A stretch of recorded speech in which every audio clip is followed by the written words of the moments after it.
Banyak orang bilang kita harus berpikir positif biar hal-hal positif datang. Padahal ada satu titik kecil di otak yang sebenarnya jauh lebih ngaruh ke hidup kita daripada pikiran positif itu sendiri.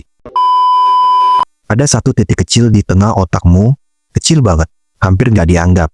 Tapi itulah yang paling menentukan manifestasi, yaitu namanya kelenjar pineal. Kelenjar pineal itu cuma dikenal sebagai pengatur tidur. Tapi ada penelitian modern nemuin sesuatu yang jauh lebih menarik. Ternyata kelenjar ini punya kristal mikro yang bereaksi sama cahaya dan medan energi. Kayak antena, tapi untuk kesadaran. Nah, aku mau tanya, pernah nggak kamu ngalamin hal-hal kecil, tapi aneh seperti ini? Kamu tiba-tiba pengen makan sesuatu, misalnya sate, terus beberapa detik kemudian ada yang beliin kamu sate. Atau kamu jalan ke suatu tempat, terus kayak ada suara halus yang bilang, jangan lewat situ. Dan ternyata benar, ada musibah kalau kamu lewat jalan itu.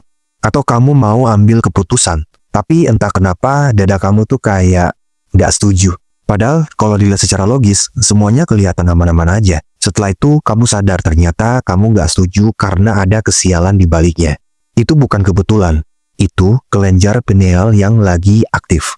Kalau kelenjar pineal aktif, pikiran jadi jernih, intuisi lebih tajam, fokus lebih dalam, dan kita seperti ada guardian angel yang ngejagain. Nah, sekarang kamu pernah juga nggak ngerasain kamu bangun tidur, tapi capeknya tuh nggak hilang-hilang? Kayak tidur tuh cuman merem doang, tapi badannya nggak benar-benar istirahat. Atau kepala kamu lagi rame banget begitu bangun. Mikirin kerjaan lah, drama lah, tagihan lah. Tapi dalam hatimu tuh malah kosong kayak nggak ada arah.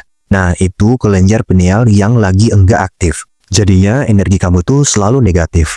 Tapi kamu tahu nggak, ternyata kalau kelenjar pineal itu aktif, kita itu lebih gampang untuk menarik manifestasi menjadi kenyataan. Karena saat itu aktif, otak kita jadi lebih gampang masuk ke gelombang alfa atau theta. Tapi sayangnya sekarang kelenjar pineal itu susah banget buat diaktifin. Dan penyebabnya ada di gaya hidup kita sendiri. Misalnya, bangun tidur langsung lihat HP. Blue light di HP itu bikin ritme pineal berantakan. Stres tiap hari. Kerjaan, drama, overthinking.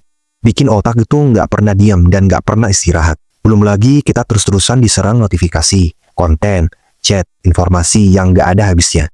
Jadi otak itu penuh. Nah, jadi kalau kamu selama ini merasa hidupmu itu selalu berat, manifestasi itu susah kejadian, atau intuisi kamu pun juga jadi tumpul. Mungkin karena pusat kesadaranmu atau kelenjar pineal itu lagi tertutup dan susah untuk diaktifkan. Kamu pernah nggak ngerasain momen intuisi yang kuat banget, sampai-sampai kamu mikir, kok bisa ya tiba-tiba kejadian?